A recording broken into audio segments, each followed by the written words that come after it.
Bonjour tout le monde et bienvenue dans une nouvelle semaine de vlog. Nous sommes lundi midi, j'ai fini de manger, j'ai fini d'envoyer les mails que je devais, donc je viens vous parler un petit peu de lecture. J'espère que vous allez bien, que vous avez passé un bon week-end, que vous allez passer un bon week-end parce que vous verrez ce vlog probablement samedi.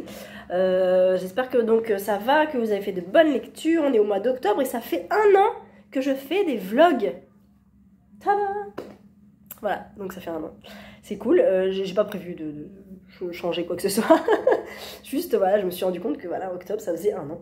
Donc c'est chouette, je suis toujours là, ça marche bien, vous êtes plus nombreux, merci beaucoup. Merci pour vos commentaires à chaque fois, j'essaie de répondre vraiment à tout le monde. Donc voilà, merci de partager vos lectures aussi avec moi. Et puis on continue, hein, tant qu'à faire. Voilà, j'ai terminé Du côté du bonheur de Anna McPartlin, ça m'oblige à articuler et c'est pas plus mal, qui était sorti en 2015, probablement 2017 pour la version française, je crois 2016, 2019, d'accord, 2018 pardon, donc 3 ans après. Alors, je n'ai pas pleuré, Anna, je n'ai pas pleuré. C'était une belle lecture. Les sujets traités sont vraiment intéressants parce qu'il y a le lien avec la famille. Entre cette femme, Maisie, qui a subi des violences conjugales terribles avec son mari, son ex-mari, donc elle est partie, et elle est divorcée, je crois. Et du coup, elle essaie de se reconstruire après ça, elle essaie de joindre les deux bouts avec ses 2 enfants qui sont ados, qui sont pas faciles, Valérie et Jérémy. Mais voilà, elle y arrive, elle est forte, c'est une Wonder Woman, je vous l'ai dit la dernière fois, et elle connaît Fred, qui est flic, et ils ont une petite connexion entre eux, donc ils se disent, allez, pourquoi pas, ok, pourquoi pas. Et donc ils se lancent dans cette histoire. Donc Maisie est épaulée par Fred, et elle va avoir besoin de Fred parce que Jérémy, son fils, disparaît. On le sait rapidement, même dans le premier chapitre, puisque c'est dit. Et donc en fait, tout le livre va être là-dessus, on va suivre plusieurs personnages, on va suivre Valérie, on va suivre Jérémy aussi, Maisie et Brady. C'est Brady, je crois, la mère de Maisie. Je crois qu'elle s'appelle Brady et c'est pas Birdie. Brady, qui est la mère donc de Maisie avec qui elle habite, qui a Alzheimer. Et moi, je m'attendais à quelque chose de plus difficile dans le lien émotionnel de la famille. Voilà, le lien fort qu'on peut avoir quand on est parent avec des enfants, avec un enfant qui disparaît, puis avec une mère qui est en difficulté parce qu'elle est âgée, parce qu'elle a Alzheimer. Donc voilà, et ça va pas forcément là-dedans, donc c'est pas du tout larmoyant pour moi. J'ai trouvé, il y avait du suspense, et j'ai trouvé qu'il y avait un sujet abordé très intéressant. Mais il n'a pas pour moi été abordé suffisamment, parce qu'il vient finalement tard dans le livre, et qu'il est développé, alors ça se passe en 95, donc les idées ne sont pas les mêmes qu'aujourd'hui. Donc finalement c'est un peu, pas survolé, mais clichéisé, pas mal, mais pas aussi bien que je l'espérais. Donc bon, sujet intéressant, très bien, je m'attendais vraiment pas à ça. Et la fin, j'ai trouvé un petit peu tirée par les cheveux. Je ne peux pas vous en dire plus parce que c'est la fin, mais le pourquoi du comment, je me suis dit, oh, ouais, d'accord, bon, ok, soit. Mais j'ai pas, voilà, donc bon, c'est une lecture un petit peu mitigée, j'ai mis 16, c'est quand même une bonne lecture, ça se lit bien, voilà, c'est intéressant. Mais ça l'a pas fait à mort avec moi. Mais en même temps, je voulais pas lire d'autres livres d'elle parce que les autres étaient beaucoup plus larmoyants et les sujets me touchaient beaucoup trop pour que j'aille vers ça. Donc j'étais contente de lire ça, je suis contente d'avoir enfin découvert cette autrice. Mais néanmoins, voilà, c'est lu. Et il ne me reste plus qu'un livre de Brive avant d'avoir terminé ma palle de Brive de l'année dernière. C'est Nous sommes cruels que je lis en octobre. Donc ça veut dire que quand je vais arriver à lire à Brive, j'aurai lu tous les livres que j'avais achetés l'année dernière. Donc ça c'est cool. J'ai commencé avec Estelle, Les meurtres qui font du bien, de Carsten Duss. Je pense qu'il est allemand. Je pense qu'il est allemand. Je vais essayer de trouver... Oui, parce que le titre original c'est Achtsam Morden. Ou peut-être suédois, je sais pas. C'est pas écrit, traduit du... Non, titre original juste. Éditeur original, Willem Weinverlaine. Alors, ça a l'air de se passer à Prague. Donc, on suit Björn Diemel. C'est peut-être autrichien. Je sais pas trop. Non, pas du tout, pas du tout. Ça a été un phénomène en Allemagne, voilà, donc c'est allemand, probablement. Donc on suit Björn, qui est avocat dans une boîte un petit peu, où il court un peu partout, où c'est un peu la course à la carrière, et il va voir un psy pour parler de pleine conscience. Je suis à la page 47, et ça peut dérouter un petit peu au début, parce que je trouve que l'écriture n'est pas forcément soignée, donc premier chapitre j'étais un petit peu réticente, et après on est chez le psy, et c'est plutôt intéressant ce qui se dit, parce que ça nous fait réfléchir nous-mêmes. Il y a un tout petit côté développement personnel, mais très léger, parce qu'on est quand même sur un, je pense, un thriller, mais c'est original, c'est vraiment original. Donc bon, bah je suis là-dedans, je suis donc page 46, il en fait quand même, je crois 400, hein, Estelle m'a dit. Ouais, presque 400.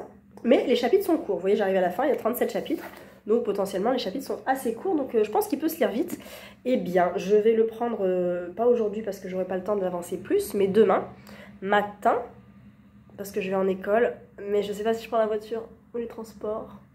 Et demain soir, sûr, je prends la voiture. Donc je l'avancerai là. On s'est pas mis, enfin si, on s'est mis une deadline avec Estelle parce qu'elle a un book talk sur ce livre avec le Cherche Midi. Mais il sera fini, je pense, dans la semaine. Hein. J'espère. On verra. Et donc, le tome 2 est paru, ou va paraître, au printemps 2023. Voilà, je vous l'avais présenté en vlog quand je l'avais reçu. Donc, voilà. J'étais en train de regarder des vlogs, notamment un unboxing de quelqu'un, je ne citerai pas de nom, mais je me faisais la réflexion.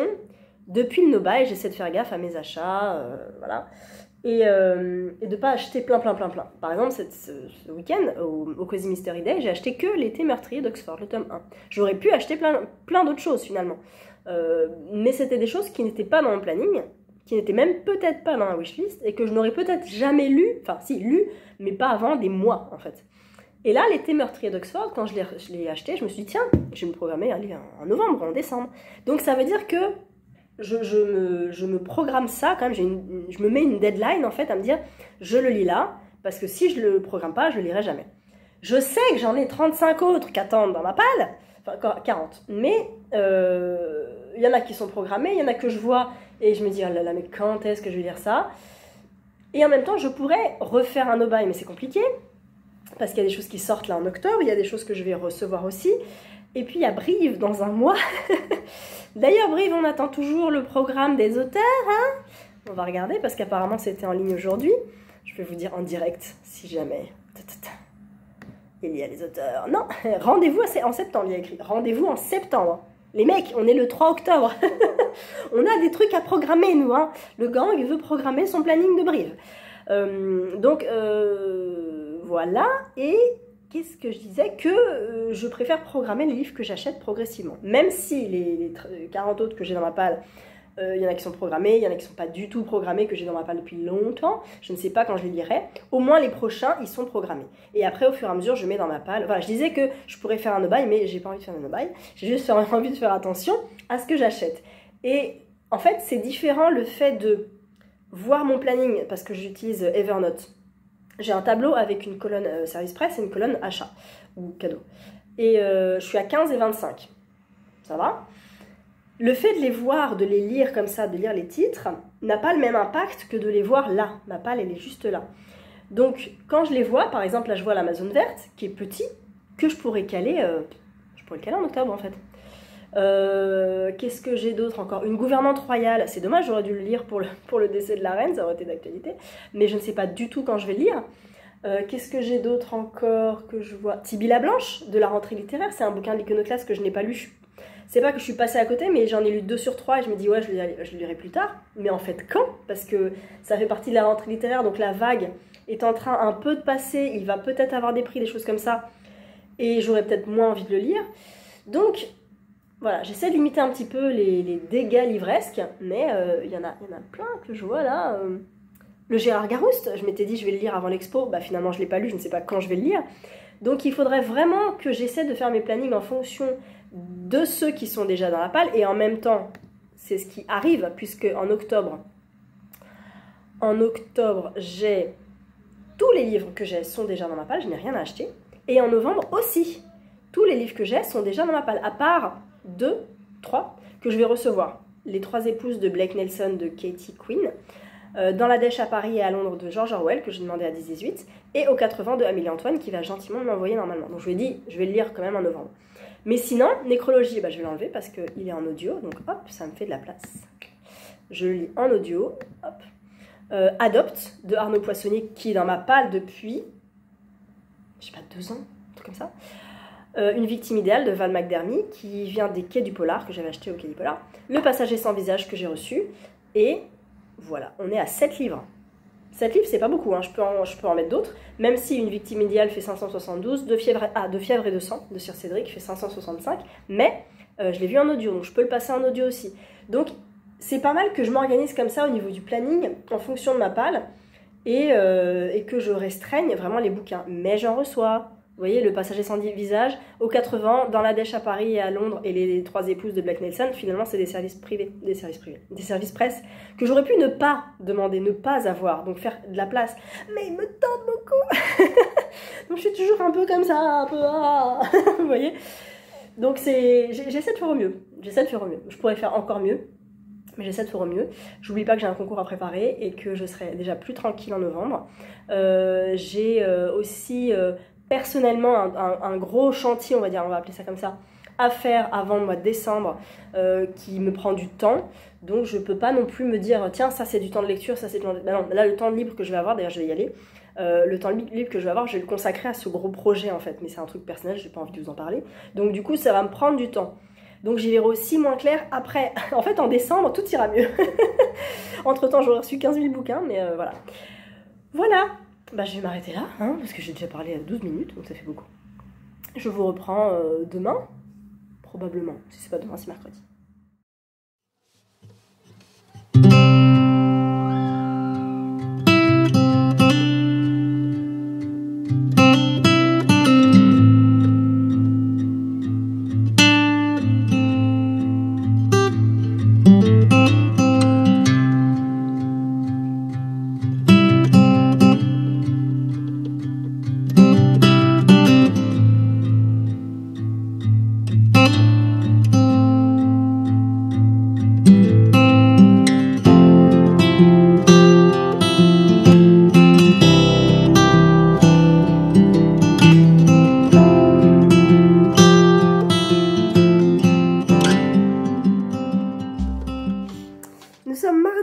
Je me suis fait un petit thé au coquelicot du petit assortiment que j'ai eu samedi au Cozy Mystery Day, dont j'en prends de temps en temps, dans ma super tasse gang du tote bag. Et je viens vous parler un peu lecture. J'ai continué hier Des meurtres qui font du bien, je sais plus si je vous l'ai dit. Je suis à la page 47, non je vous l'ai dit ça déjà, donc je vais continuer là, Des meurtres qui font du bien.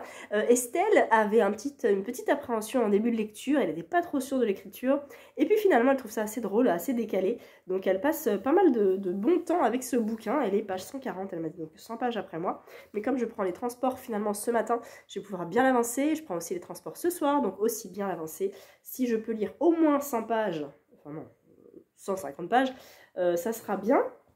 Elle m'a dit qu'elle était où? Chapitre bienveillance. Est-ce que c'est le 13? Ouais, la bienveillance. Chapitre 13, page 143. Ouais, donc il en fait 400, donc je pense qu'il y a moyen que je la rattrape ce matin et ensuite ce soir. En ce qui concerne la lecture audio, Nécrologie, alors j'ai pas noté le nombre de pages hier, et je suis à un chapitre où ça commence par David. Et comme en fait... ils ne disent pas le nom des chapitres en début de chapitre, en audio. Voilà, David le petit ami. Je suis page 130. Je suis un petit peu embêtée parce que j'arrive pas trop à rentrer dans cette histoire. On est dans un roman noir, sombre. En fait, c'est le genre de roman que je m'imagine quand on parle de James Ellroy. Vous savez, c'est avec cette voix un petit peu comme ça, qui ne fait que rapporter les actions. Et je pris le téléphone et j'appelais machin, je lui demandais s'il pouvait me trouver le numéro de truc, il me répondait que franchement j'appelais pas à la bonne heure. Donc il y a peu de dialogue finalement, et il y a beaucoup de récits racontés par le narrateur. Pourquoi pas, sauf qu'au bout d'un moment, je trouve que ça manque un peu de rythme et d'action. Je vois les avis sur Livre Addict qui sont très très bons. Donc je me dis qu'à un moment donné, ça devrait décoller. Mais c'est vrai qu'il y a il y a peu de dialogue. Enfin, il y a du dialogue, mais c'est... je sais pas, je suis pas dans un thriller pour moi, je suis dans un roman noir. Mais ils mettent entre thriller drôlatique et polar cauchemardesque. Ouais. Ouais, bon bref, j'attends. Hein, en tout cas, de toute façon, je le reprendrai vendredi en audio, puisque je prends la voiture vendredi. Et je voulais vous parler un petit peu du Victober, car nous sommes au mois d'octobre, et nous faisons le challenge Victober avec Estelle depuis 2 ans, 3 ans, je crois. L'année dernière, et je crois l'année d'avant. Alors, moi, je respecte pas trop le Victober cette année, parce que je devais lire un Thomas Harris, Loin de la foule déchaînée, mais finalement, je l'ai enlevé. Parce que je pense que j'aurais pas le temps. Je devais lire aussi La bienfaitrice de Von Arnim, Elisabeth Von Arnim, je crois. Finalement, je ne l'ai pas mis non plus.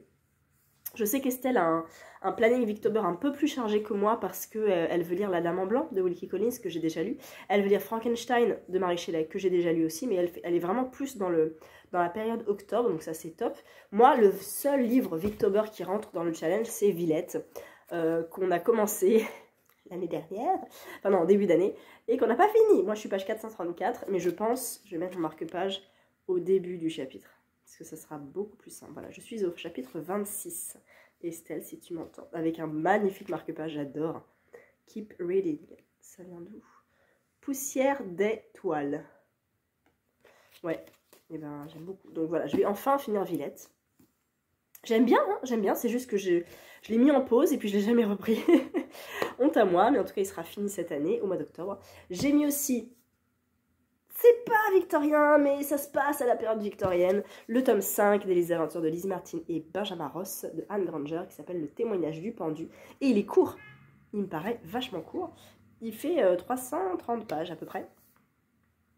On est sur donc un tome 5, je peux peut-être pas, si je peux vous lire un petit bout. Un homme destiné à la corde dirait n'importe quoi pour sauver sa vie. Mais que faire si son témoignage était vrai? Lorsque l'inspecteur Ben Ross est appelé à la prison de Newgate par un homme condamné à mort, il ne s'attend pas à accorder le moindre crédit à sa parole. Mais le récit d'un assassinat dont il a été témoin il y a plus de 17 ans est si convaincant que Ben ne peut s'empêcher de se demander si ce qu'il a entendu est vrai. S'il est trop tard pour sauver la vie de l'homme, peut-il encore enquêter sur un crime passé inaperçu pendant toutes ces années? C'est étonnant parce que là, on parle que de Benjamin Ross. Alors que normalement, ils font équipe. Et que, a priori, les chapitres s'alternent entre Ben Ross et Lizzie Martin. Est-ce qu'il y a un chapitre avec Lizzie Martin? Quand même. Oui. Ah non, Ben Ross encore. Oh! Lizzie apparaît après? Mais est-ce que peut-être... Est-ce que c'est un tome du coup plus court? Donc, peut-être uniquement... Ah, voilà. Lizzie Martin, elle est là. Voilà, mais c'est plus visiblement axé sur Ben Ross parce qu'apparemment, c'est une affaire dont il a déjà eu 20, donc sur laquelle il a déjà enquêté. Donc, voilà, un petit tome 5 déjà. 5, il y en a combien? Il y en a 8, je crois. Et il me semble qu'il y en a encore qui sortent parce qu'Anne Granger est toujours en vie. Et de la même édition... Non, c'est pas ça. Non, je ne sais pas, du coup... Et toujours dans la même veine, parce que ça se passe à l'époque victorienne, hein, on est dans les années 1890. Je sais pas s'ils mettent. Non, 1868.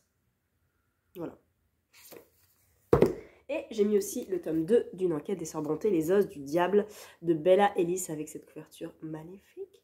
J'avais adoré le tome 1 vraiment, et là on est sur le 2e tome et j'ai très hâte de retrouver les Sœurs Brontë, même si ça se passe pas, enfin c'est contemporain, c'est pas victorien, ça se passe quand même à l'époque des Sœurs Brontë. On est en février 1846 à Haworth et là les sœurs vont enquêter sur une macabre découverte des ossements qui sont retrouvés dans la cheminée de Top Withen Hall. Voilà, avec une histoire de superstition, de quelqu'un qui aurait vendu son âme au diable, et Anne, Émilie et Charlotte vont enquêter. Franchement, j'avais passé un excellent moment dans le tome 1, et j'espère passer un excellent moment dans le tome 2, et dans le tome 3 peut-être l'année prochaine. Il fait 346 pages, non, un petit peu moins, 344 pages, J'ai trop hâte. Voilà, on se les programmait de toute façon. Ils seront lus tous les 3 au mois d'octobre et c'est trop bien. Je vais vous laisser pour pouvoir monter parce que je pars dans un quart d'heure. Je reprends les meurtres qui font du bien. Nécrologie, ça sera pour vendredi. Et je vous tiens au courant probablement demain de mon avancée livresque.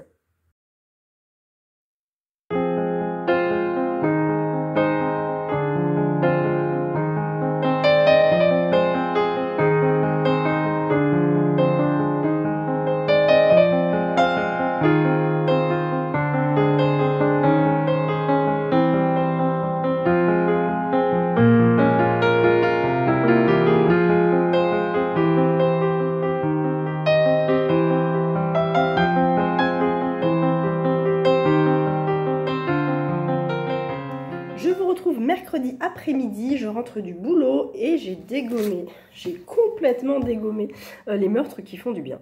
Parce que je l'ai fini en fait, voilà, j'ai commencé hier, avant-hier. Bref, je l'ai lu, j'avais lu 47 pages, je sais même plus quand c'était, je me demande si c'était, ah si c'était peut-être lundi, je sais plus. On est quand, on est quoi? C'était lundi. Lundi, j'avais commencé à lire 47 pages. Hier soir, j'étais à la page 300 et ce matin, je l'avais terminé. J'ai eu pas mal de transport hier, hein. J'ai eu presque 4 heures de transport. Mais là, vraiment, je n'arrivais pas à m'arrêter. Je voulais en savoir plus et j'ai passé un super bon moment. Franchement, je ne m'attendais pas à ça. Au début, ça peut être un petit peu déroutant parce que l'écriture paraît un peu familière. Ça a l'air un petit peu, pas hautain, mais je m'en foutiste un petit peu. Et puis en fait, au fur et à mesure qu'on avance dans le bouquin, on se rend compte que déjà les chapitres, les têtes de chapitres, sont des citations d'un manuel, du manuel du coach que Björn va aller voir, et qui vont servir dans le chapitre suivant. Donc, il y a pardon, la bienveillance, la gratitude, la jalousie, tout ça, et des petits conseils en fait, de développement personnel et de pleine conscience pour comment dire, accepter ses erreurs, avancer, tout en pleine conscience, tout en psychologie positive un petit peu. Ça peut paraître un peu anodin comme ça, mais en fait, c'est assez drôle ce parallèle entre développement personnel et thriller, parce que finalement, le personnage principal applique les conseils du coach dans son quotidien de mafieux, en fait, hein, clairement. Donc c'est très drôle, c'est super drôle. Il y a des passages dans le métro, j'étais écroulée. Le chapitre de la bienveillance, je rejoins Estelle, le chapitre 13 est excellent, vraiment. Les dialogues sont parfaits. Il applique au pied de la lettre les conseils, peu importe la situation. Enfin bref, il y a plein de situations quand même très très drôles.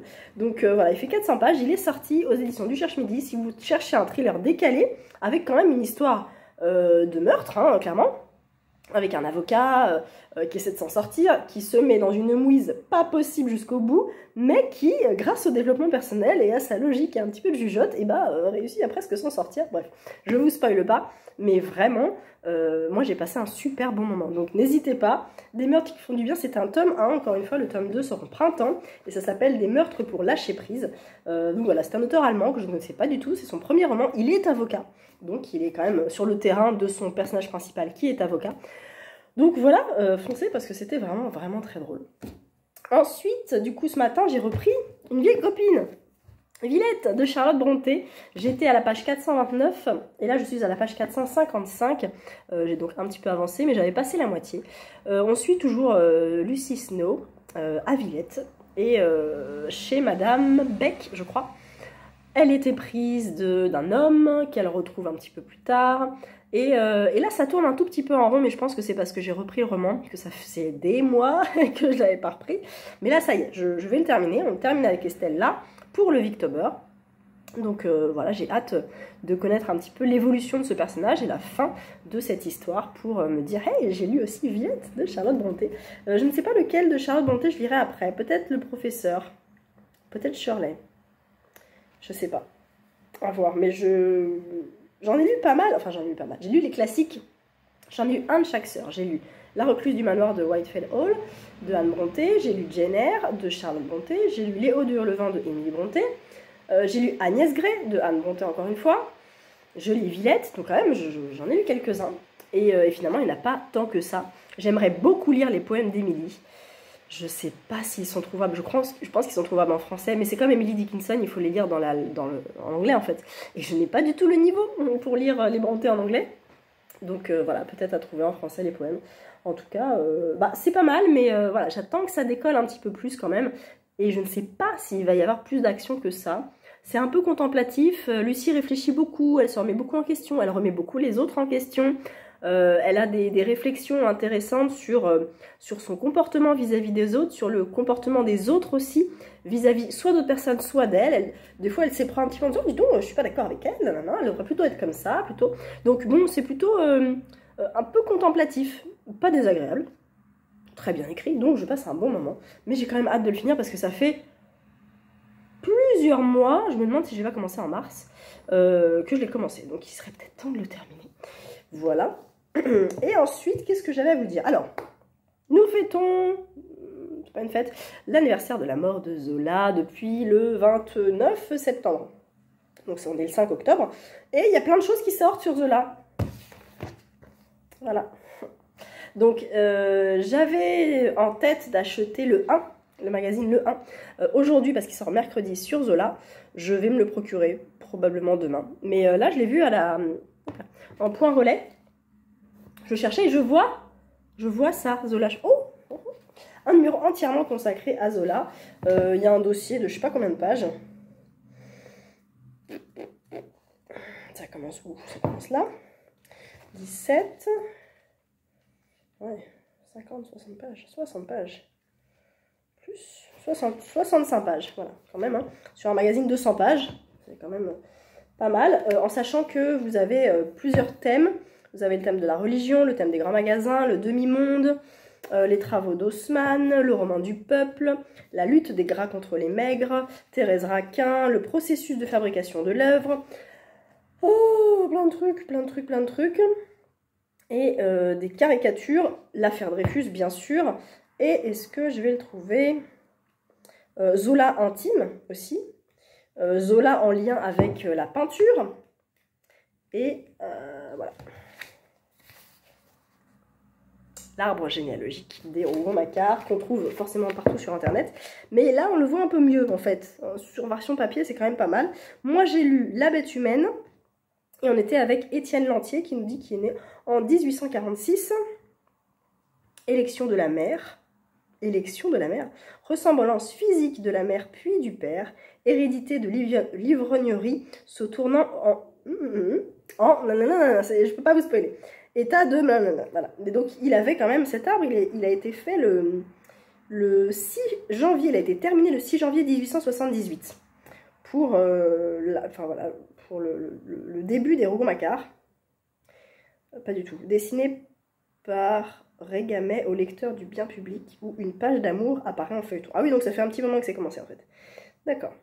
Voilà, donc je vous conseille, il coûte quand même 12,90, mais il n'y a pas de pub. Il n'y a pas de pub. Et c'est plutôt bien renseigné, il y a beaucoup d'images, beaucoup d'immersion, comme ça, donc on voit plus de... Enfin, je sais pas, il y a plein de pages de journaux, de caricatures, de choses comme ça.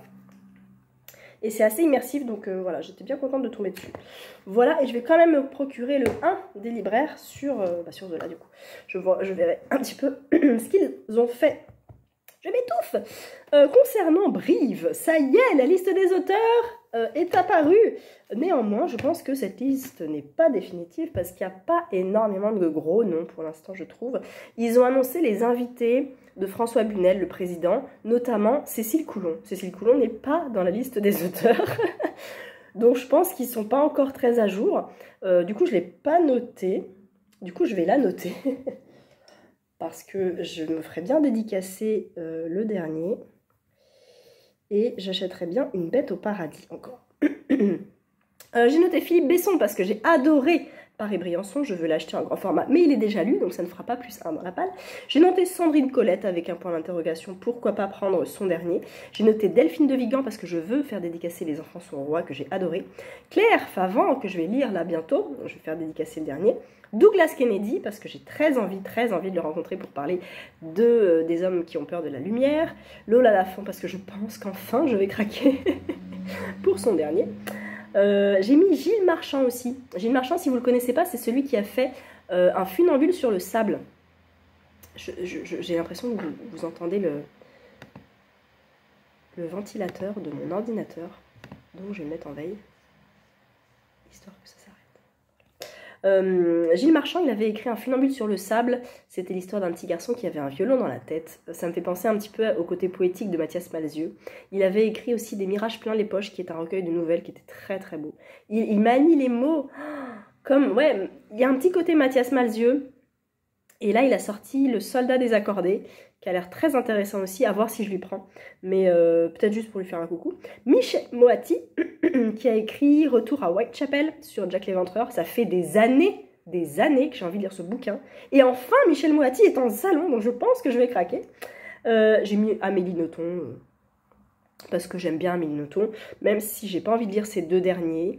Peut-être que je lui prendrai un poche, peut-être qu'il y aura beaucoup trop de monde, ce dont je ne doute pas. C'est pas la priorité, mais bon voilà, à voir avec les filles.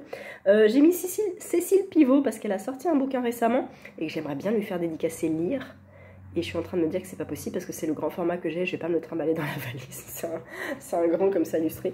Donc je vais enlever Cécile Pivot. J'ai mis Jacques Sausset, parce qu'il vient de paraître, ou il va paraître, son dernier roman qui s'appelle L'Aigle Noir, je crois, que moi j'avais beaucoup aimé, Principe Mortel. C'est le seul de Jacques Sausset que j'ai lu, mais j'ai vraiment envie de le découvrir, donc je vais peut-être lui en prendre un autre. Et Cécile Coulon, donc. Philippe Besson, ça fait pas plus 1. Sandrine Colette, ça ferait plus 1. Delphine de Vigan, Claire Favant, Douglas Kennedy, non. Lola Lafont, plus 1. Gilles Marchand, je sais pas. Michel Moati, plus 1. Jacques Sausset, plus 1. Et potentiellement Cécile Coulon, plus 1. Ça fait plus 5 pour l'instant. En sachant qu'on attend des gros noms, genre Virginie Grimaldi. Mais elle a changé de maison d'édition, donc... Enfin, elle va changer. J'ai pas entendu parler encore d'une nouvelle maison d'édition. Donc, je ne sais pas trop si elle va passer à Brive. Et sinon, je dois en ramener, du coup, à ramener 1, 2, 3. 3. Ça va. Donc pour l'instant, c'est un petit Brive, mais ça va être un gros salon parce que trop contente de retrouver les filles et de passer 3 jours avec elles, quoi. Ça va être la folie, ça va être trop bien. Donc voilà. Bah écoutez, je vais vous laisser, je vais aller chercher mon fils. Je vous reprends demain pour vous dire si j'ai avancé Villette un petit peu, peut-être pour vous montrer le 1 des libraires de Zola. Et puis pour vous parler lecture, ou peut-être si... Ah si, j'ai reçu un truc, attendez. J'ai reçu un truc, j'ai oublié de vous dire. Oh, j'avais été contactée par Amélie Antoine de XO, enfin non, une autrice qui sort son roman chez XO, pour la rencontrer jeudi prochain en dédicace. Mais jeudi prochain en dédicace, il y a Philippe Hayat que je vais aller voir, donc je ne pourrai pas aller voir Amélie Antoine.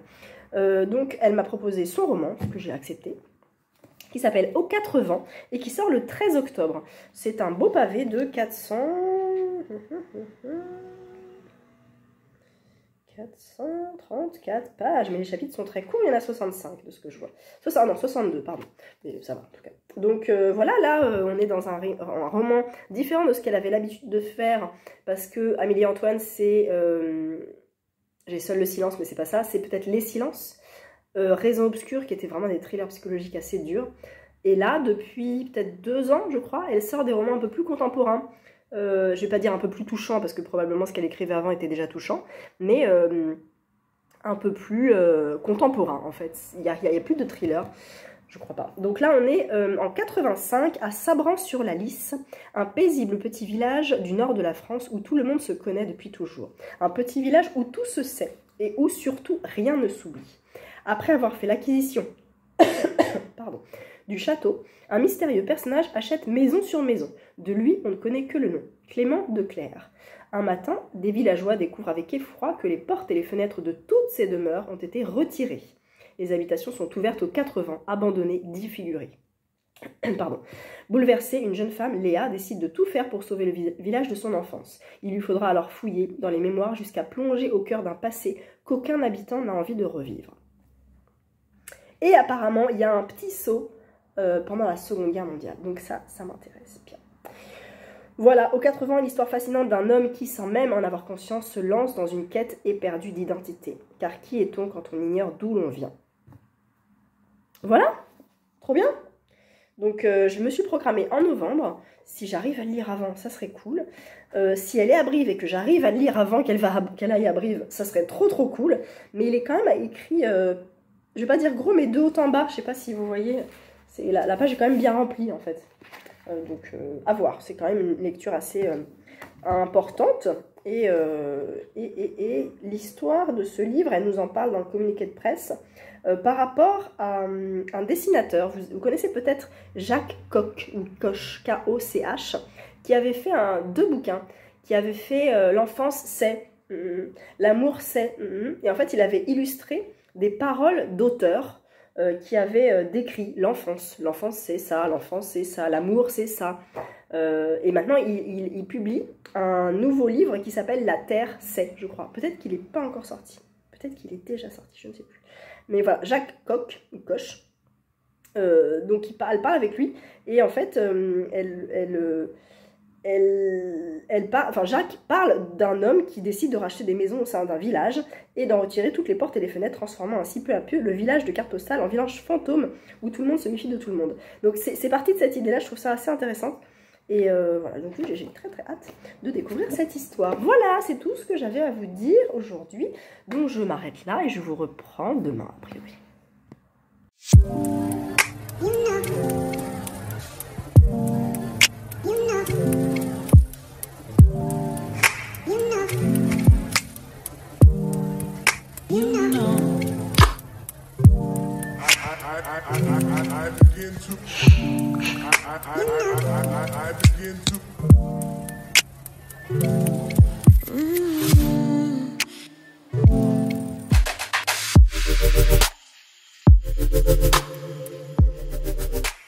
Nous sommes jeudi matin et j'ai avancé un petit peu Villette hier soir, comme vous avez pu le voir. J'étais bien en soirée cocooning. Mon conjoint était à un concert, donc j'ai pu profiter de ma petite soirée. Mon fils étant couché à 8 h. Je l'ai entendu tousser à 8 h 15. On est malades un peu tous les deux. Je me suis dit, ah, j'ai attendu. Et puis il s'est endormi, donc c'était cool. J'ai avancé, donc je suis page 536. Vous avez vu mon magnifique petit marque-page offert par Lanika au Cozy Mystery Day. Donc je suis au chapitre 32. Il me reste 200 pages, à peu près. Ah, moins 510. 710, pardon, donc moins de 200 pages, 180 pages à peu près. Je me laisse du temps pour le finir aujourd'hui, demain et ce week-end, parce que j'ai une fin de semaine assez chargée, donc je sais que là, ne reprenant plus les transports, je vais plus avoir autant de temps pour lire que d'habitude quand je prends les transports. Je retrouve le personnage de Lucie que j'aime bien, qui est un peu sombre, un petit peu réfléchi aussi, et qui nous raconte sa vie, ses histoires, et c'est assez intéressant. Et puis on a un côté un peu fantastique, je mets des gros guillemets. Il y a une apparition qu'elle voit, il y a quelque chose qui se passe, donc je suis très intriguée par ça. Elle en parle à quelqu'un, ils se rendent compte qu'ils voient cette apparition tous les deux, donc on est un peu dans un mystère. Je suis vraiment curieuse de ce pan de l'histoire. J'aimerais bien en savoir plus et j'espère que ça va être développé et résolu à la fin. Je sais que Hélène de Hélénou sur Instagram m'a dit la fin. La fin. Donc je veux lire la fin de Villette. Mais voilà, je me laisse le temps tranquille pour avancer. Pas grand chose à vous dire de plus, sinon j'ai avancé mon tricot, j'ai commencé la deuxième pelote, ça veut dire que j'ai passé la moitié. Yes! Et alors je vais pas le déplier parce qu'il commence à être gros, et puis je l'ai bien mis dans mon sac là, donc vous le verrez un peu plus tard. Je vous ai mis un petit plan hier, j'ai tricoté tranquille un petit peu hier soir, donc voilà. Oh, je vais aller m'acheter le 1 spécial Zola chez mon libraire, je pense qu'ils l'ont. S'ils l'ont pas, j'irai au kiosque, c'est pas très grave. Et là j'ai une visio à 10 h. Donc voilà, j'ai 10 petites minutes pour faire les dernières petites choses que j'ai à faire. Et puis voilà, j'ai gardé ma grosse écharpe vu que je suis encore malade. Mais je pense que ça va être comme ça tout l'hiver en fait, hein, tout l'automne et tout l'hiver, avec un enfant qui va à l'école et qui ramène tous les microbes chez toi. Forcément, à un moment donné, c'est compliqué d'en sortir. Hein. T'as beau te moucher, t'as beau te pchipiter, t'as beau te prendre du thé à la menthe, enfin au thym citronné. C'est compliqué, en fait. On va bien travailler cette défense immunitaire, donc voilà. Voilà, et bah écoutez, je Je refermerai ce vlog demain après-midi. Et puis j'espère avancer quand même Villette. Mais voilà, il n'y aura pas de gros changements de lecture, je pense, d'ici à demain. Mais je vous tiens au courant. Et puis si j'achète le 1, je vous le montrerai. Nous sommes vendredi matin et je viens vous parler 2 petites minutes, non pas forcément de lecture, parce que j'ai peu avancé Villette hier soir finalement, mais de musée. En fait, je vais essayer cet après-midi d'aller au musée Carnavalet, parce qu'il y a une expo sur le féminisme, enfin sur l'exposition parisienne citoyenne, qui se tient donc au musée Carnavalet jusqu'en juillet. Je vais vous montrer ça, et il y a des expos qui ont l'air vraiment bien. Voilà, Parisienne citoyenne, vous avez peut-être vu l'affiche dans le métro si vous êtes sur Paris. Moi, ça m'intrigue et il y a pas mal de programmes au niveau, autour de cette expo-là. C'est tous les vendredis, donc je vous laisse la faire pause si vous voulez en savoir un peu plus. Il y a quelques réservations qui sont en ligne déjà. Moi, il y en a qui m'intéressent, par exemple. Voilà, Maya Mazorette, Titiou Lecoq. Mais bon, le soir, je peux pas en général, parce que mon conjoint travaille, donc c'est compliqué, mais tout n'est pas perdu. Je peux peut-être emmener mon fils, j'en sais rien. Lola Lafont, en tout cas voilà, je vous transmets les infos, je vous montre un petit peu tout ça, ça peut être vraiment très intéressant aussi.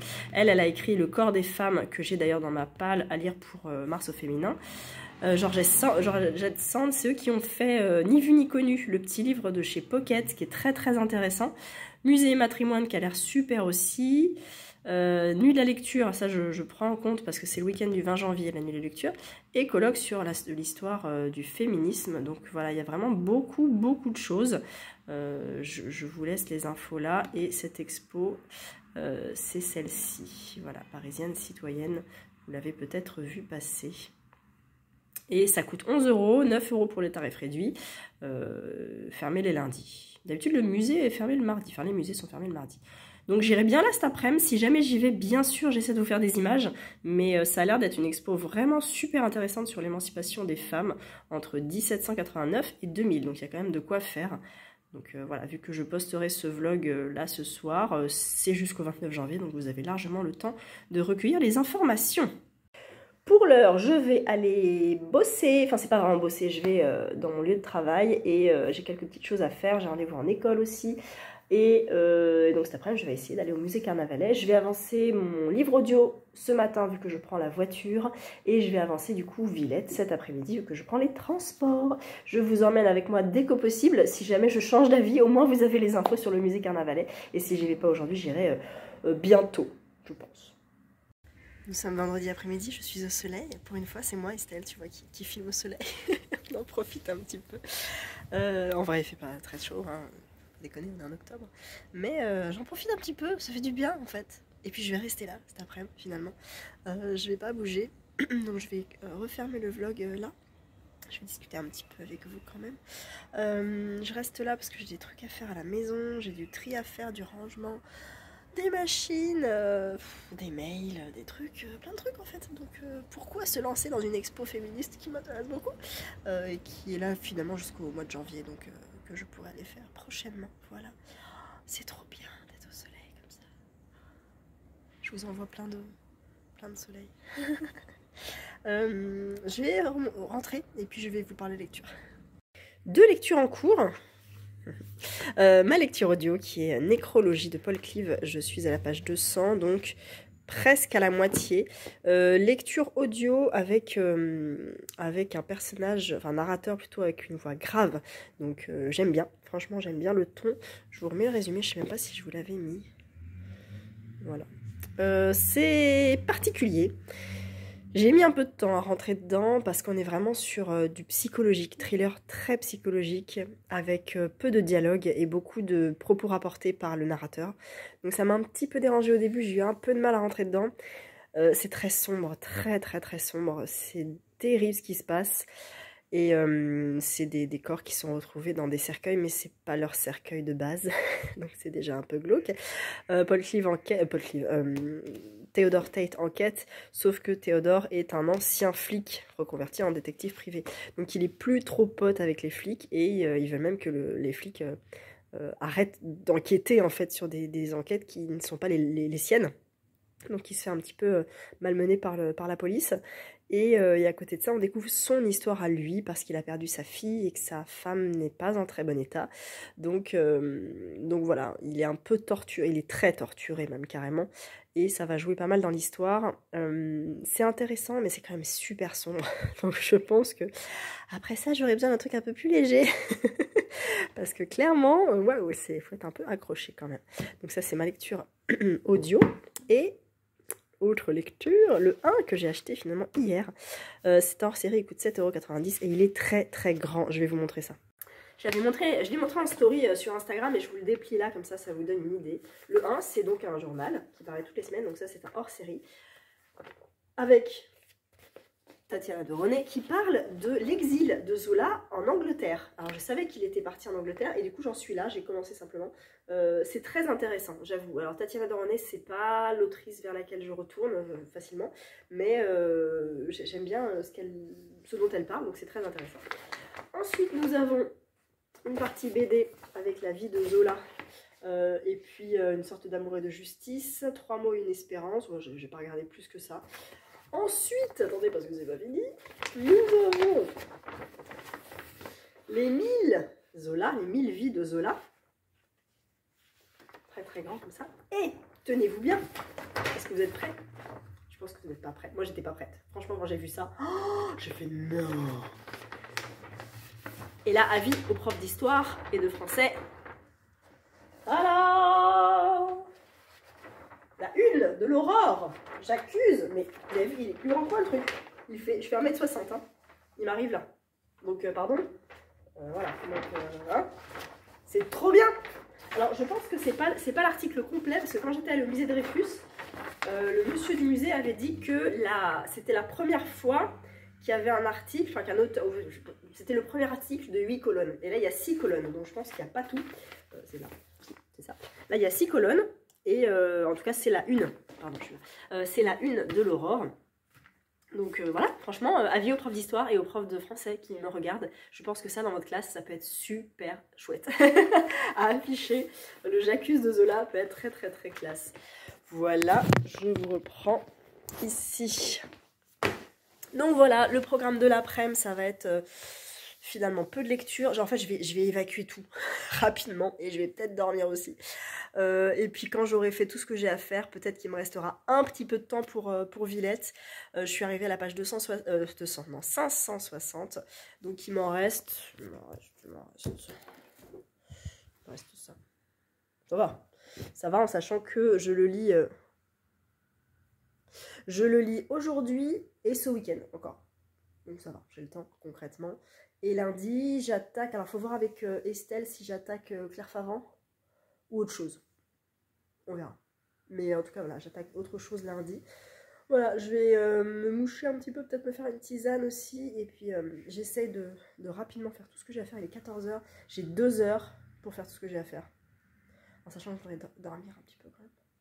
Mais, faut que j'aille faire des courses aussi. Oh là là. Bon, bref. Je m'arrête là. J'espère que vous avez passé un bon moment avec moi. N'hésitez pas à me mettre en commentaire toujours vos lectures, parce que je réponds à tous les commentaires et je suis très curieuse. Donc j'aime bien savoir. Dites-moi si vous avez acheté un petit magazine de Zola, hein, qu'on en parle. Et puis pour l'instant, j'ai rien lu à part, je vous dis, le début. Cette page-là. Et là, je suis dans la page de Tatiana de René.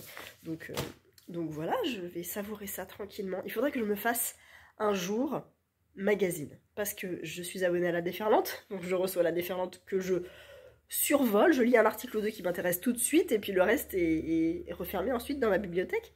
Et il faudrait que je me fasse tous les magazines que j'ai achetés, concrètement, il faut que je les lise, donc ça, tous m'intéressent. J'avais acheté aussi le Lire magazine sur les femmes en littérature, sur Zola, le hors-série là qui est sorti récemment, les trésors de la culture, j'en ai plein en fait, donc il faut que je les lise.